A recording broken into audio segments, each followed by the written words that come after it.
Hello everybody, it's me, it's David. It's been 5.5 weeks. I am sorry.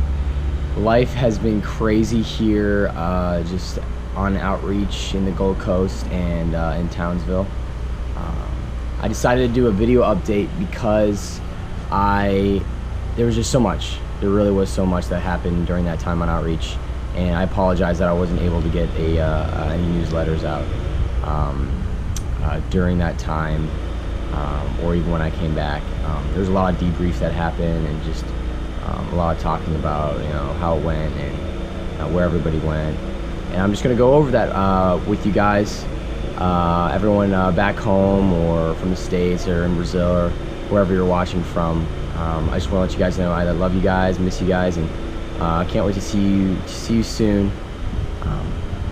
So yeah, I'll get started. So last we talked was March 13th, I think, is when I sent out that week 6 newsletter, and we were preparing to go to the Gold Coast for 4 weeks. The first 2 weeks we stayed at a Mosaic Church, and this was right before the Commonwealth Games were starting. Now the Commonwealth Games are basically the Olympics for the British Empire. So Canada, the UK, most of Europe, even Jamaica are all part of it because they're part of the Commonwealth.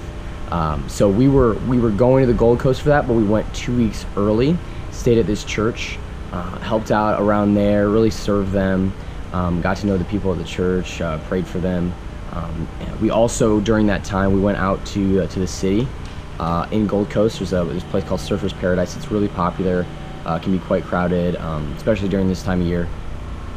We did street evangelism, so that was interesting. That's something I've never done before, and it was really hard at first to get in the flow of things, because it was just so awkward. Like, how do you go up to someone so random and just start talking to them, and then get on the topic of the gospel or a religion or something like that.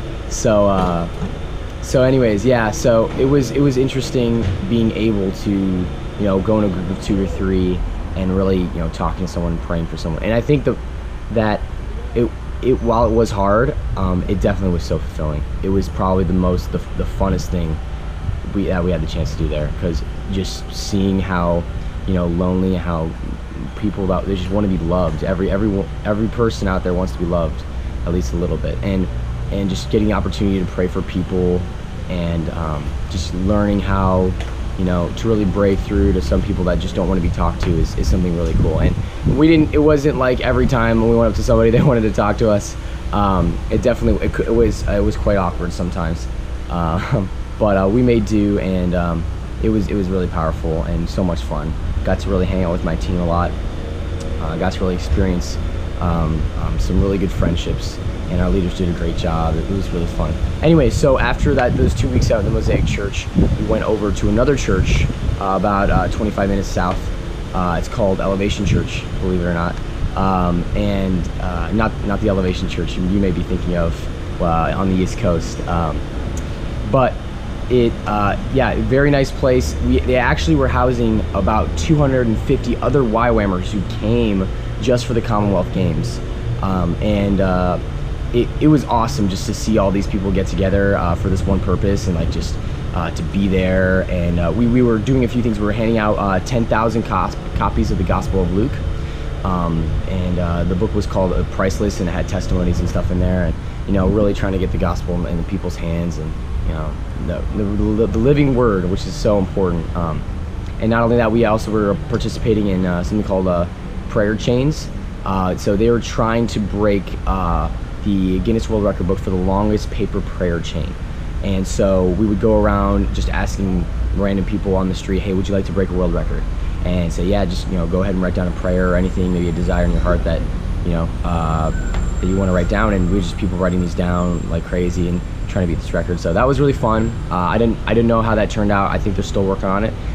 They were trying to get 170 some kilometers, which is insane, which I don't even know what it is in miles, but it's pretty long.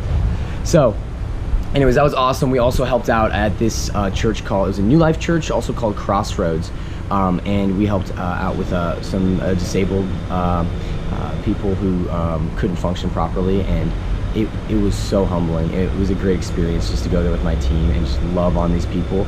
They go there every Friday, and this church hosts this sort of church service on this Friday for people who are just misfortunate and just can't take care of themselves. So their caretakers come, and they as well. And they're not all young. I think the youngest person I met was like 17, and they go up to like 56. And just, you know, it's so humbling to see how much, you know, people who can honestly only barely function can love Jesus just as much as you can.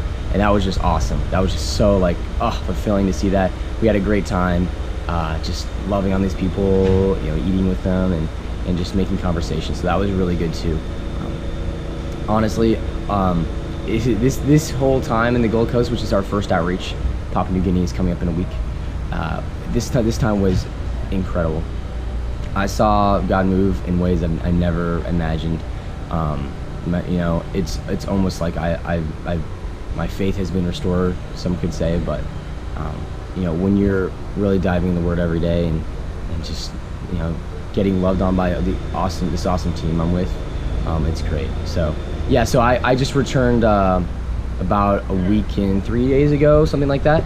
That week we got back with relationships, and it was with this gentleman named Mark Parker. He's been with YWAM for like 31 years. It was incredible. We had a great time. He's so smart. Guy's a genius. Knows what he's talking about, and I'm just soaking it all in. So that was really good.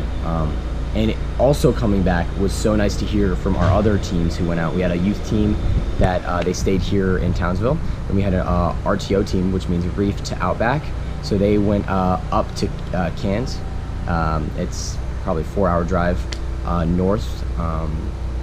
My team, we had a medical team that came with us in our trekking group who's going to Papua New Guinea. We had actually, it was a 24-hour drive down, so it took us 2 days to get there. But yeah, that was a crazy drive. Don't even get me started. But so yeah, and then our last team, which is a Metal team that went to Papua New Guinea, they got back as well around the same time we did, and just really being able to connect with everybody again and hearing their stories was so cool, and just seeing what it's like, you know, it's just really, really awesome. Yeah, so I'll be here for probably another week and a half preparing for Papua New Guinea and getting ready. It's been a great time, and I'm so excited. Yeah, if you guys, just a lot of prayer for that, just making sure that my team and me are healthy before we leave. A few people are under the weather, which is some minor cold. I don't know, sickness is like rampant here. Like everyone gets sick. It's incredible. Like it's just so frustrating, but you know, you must prevail. My voice is a little scratchy. I woke up with a sore throat, so you know, it is what it is. Try and take care of my body. It's so hard with all this junk out here. But it's been good. It's been awesome, and I'm so blessed to be here. Thank you for all your support and prayer, and just all you know. Just I feel so blessed and loved on. Seriously, like I'm so grateful for everybody that may be watching this video or not. So, anyways, that's pretty much it. I will be adding some photos in my newsletter that's going out. It's just going to be a few photos, basic description saying that, you know, watch the video. But I love you guys, miss everybody, hope to see you guys soon, and yeah, God bless.